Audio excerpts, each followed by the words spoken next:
Welcome, everyone. I imagine more people are going to make their way in. And if we have one loud-voiced person in here who wants to volunteer to go do one more quick sivuv, that would be great, and just shout for everyone to come in. But we're going to get started. I'm very excited for this conversation. Many of you may have met Yotam Polizer when he came to IKAR for the first time, which was how many years ago? Probably 6-7 years ago. 6 or 7 years ago. And that was because he won the Charles Bronfman Award. No, that was last year. Was that last year? Yeah, that was last year. Okay. So that was his second. That was I did come to IKAR when Haley and I were working together on the Syrian refugee crisis. Oh, that's right. Okay. So shout out to Haley. Shout out to Paulette Light for running the Charles Bronfman Award. And thank you to all of the forces in the universe that keep bringing Yotam Polizer into our community and into our life.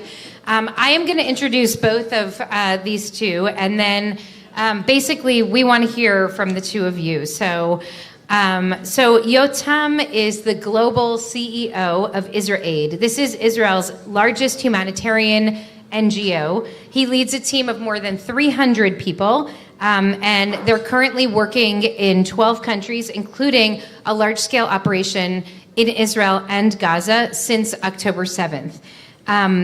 IsraAID is now supporting 16 communities, which you'll tell us all about this work across the country, including some of the hardest hit communities, Kibbutz Be'eri, near Oz, working with the Nova survivors and the Bedouin villages that were impacted the most in the Gaza envelope, with mental health support, with education and relief.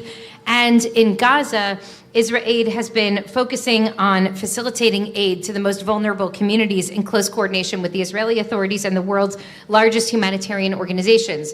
This is where Adam Miller comes in. Adam and Stacy are beloved members of our community. Really from the beginning. Actually, our origin story is that Adam took me out to lunch, I think in November of 2004, and he said, the Jewish community's in crisis and we have to do something radical. We need an intervention, and I'm going to do something, but I heard you're already doing something, so I'm here to see if you're the real deal. If you are, we're going to do it together, and if you're not, I'm going to compete with you and crush you. So it was basically like that. And so I think it all worked out. So Adam and Stacy since then have helped us grow this community in such extraordinary ways, from our strategic planning over the years to board member, board chair, and now honorary chair of our co-chair of our capital campaign.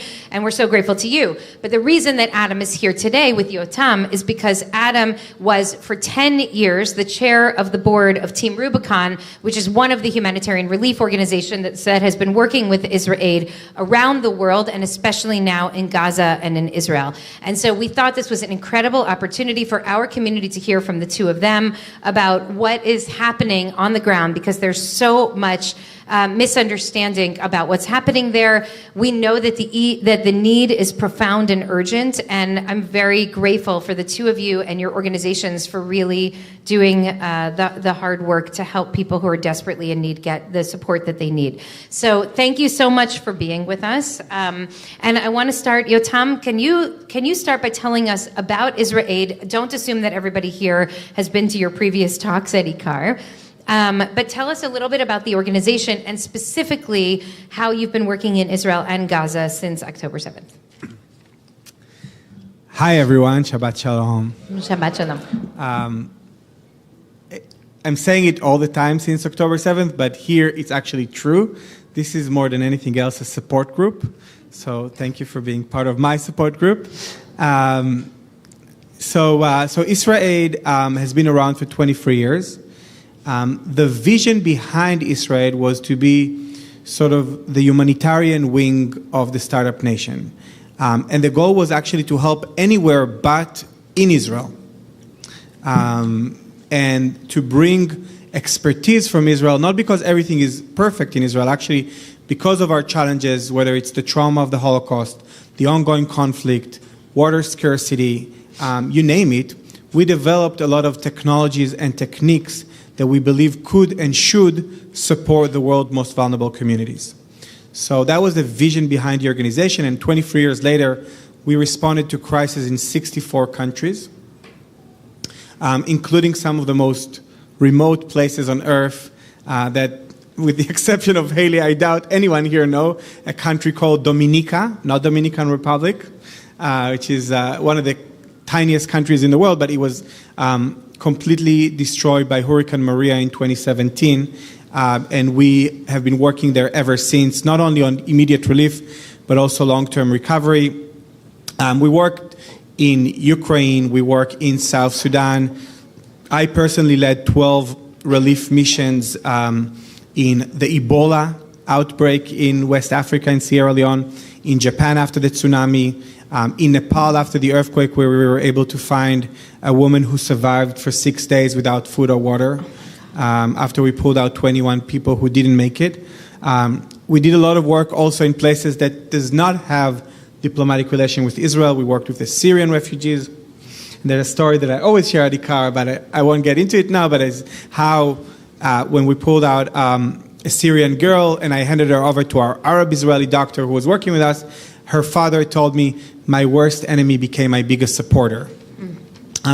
So for me, the work of IsraAID was always about this double impact. Saving lives, which is straightforward and has never been more important and urgent, and building bridges and change people's perspective. So we worked with Syrian refugees. I led a very dramatic Fauda-style operation in Afghanistan, where we pulled out 205 girls from the hands of the Taliban. And we also work a lot in the US. And when we do, our main partner is Team Rubicon and Adam's team, who, so whenever there is a major crisis in the US, like the hurricane in Houston or the wildfires in Paradise in California, we send our emergency response team together with the amazing veteran volunteers from Team Rubicon, and they usually bring 2,000 American vets. We bring 20 Israelis who make more noise than the Americans, but it's working really, really well. So we never worked in Israel until October 7th. And usually, whenever there's a crisis somewhere in the world, and again, the most recent one was in Papua New Guinea, just 2 weeks ago, where 2,000 people were buried under a landslide. Again, something we don't hear about because the news is definitely not talking about the needs in Papua, but our team is there on the ground, and usually we arrive in the first 72 hours, and it takes us about 2 hours to get on the phone with our emergency response team and to figure out the first plan. In the case of Israel, in October 7th, it took us much longer, almost 24 hours. And the reason is obviously because it was so personal. I personally lost my mentor. It's a woman that I'm sure many of you heard of, Vivian Silver. And when I started this work, even before IsraAID, I did work with Bedouins and Jews in the South, and she was literally mentoring me. We thought in the beginning she was kidnapped, and then we found out that she was murdered. And another person, Shoshan Haran, from Kibbutz Be'eri, who was working with us in Ethiopia, doing work to support small farmers. She was kidnapped with her daughter and 2 grandchildren from Kibbutz Be'eri. Thank God, in her case, they were released in the first hostage deal. So she is physically, at least, safe. She lost her husband, unfortunately, in October 7th. She didn't know all the time that she was in captivity, but she found out when she was released. So the happiest day of her life was also the most terrible day of her life. So that was just for me, but it's of course personal for I guess for everyone's here in one way or the other, and for our team members. So it took us longer, but on the morning of October 8th, about 24 hours after the massacre, we launched a large-scale emergency response in Israel for the first time in our history. We have recruited about 120 people. A lot of people wanted to volunteer, and I had to fight with them to get paid because I knew the biggest need will be mental health and trauma care. And we know that the only way to do it is long-term. I'm sure you've heard, and you maybe met a lot of, and if any of you visited Israel, I mean, there was an unbelievable support from the civil society for survivors, and IsraAID was, I think, a big part of this effort. And unfortunately, we found out that all the expertise that we have from places like Ukraine or Afghanistan or the Syrian refugees in Greece, the experience of managing complex humanitarian crises was very much needed at home. And this is sort of the unique perspective that we have. And we're still working, and we're still doing this, and we started a big project to support the Nova survivors. The biggest difference between the Nova survivors and the kibbutzim, you know, I used to live in a kibbutz, and I thought a kibbutz is a thing of the past. I was so wrong. I mean, the support network within the kibbutzim, and even in kibbutzim like Be'eri, where they lost more than 100 members, the support network is incredible. And these communities are so resilient, and they're suffering so much, but they had each other, and that was so important. The Nova survivors did not have a community. I know maybe they like to think of themselves as a global virtual community, but it wasn't the case. So we decided to help them build their own community network, and we did it by doing these healing retreats in Cyprus, of all places, in a beautiful place called the Secret Forest, which is this vegan, kosher-friendly retreat space.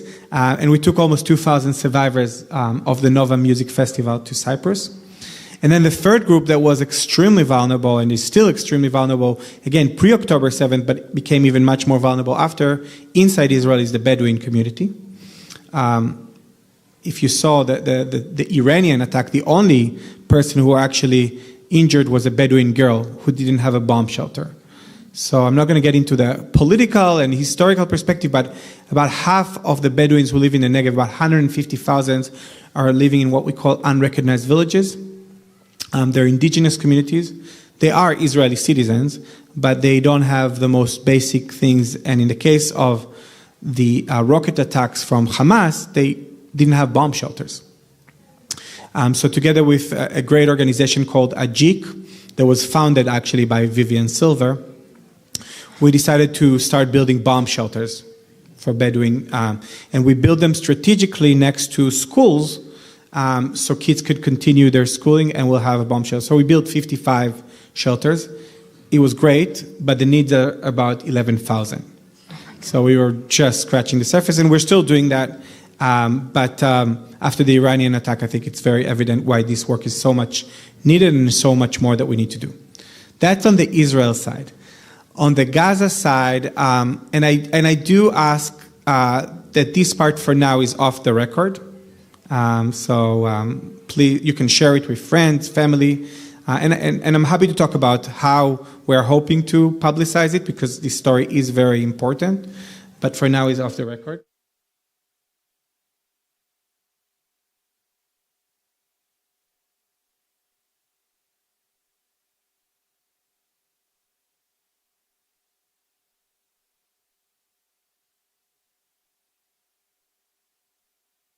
To issue a press release, and if there are people with media-related people and they are interested, please refer them to us. We also have Sharon here from my team. So it's more of a trust thing. We already shared it, and other partners have shared. So it's not a top secret, but just, I ask that this will be a safe space. So let's keep the Zoom for people who are with us on Zoom, and we won't do any live stream of this. And we'll talk to you afterwards about sharing, and only do what you're comfortable with. Thank you. Yeah.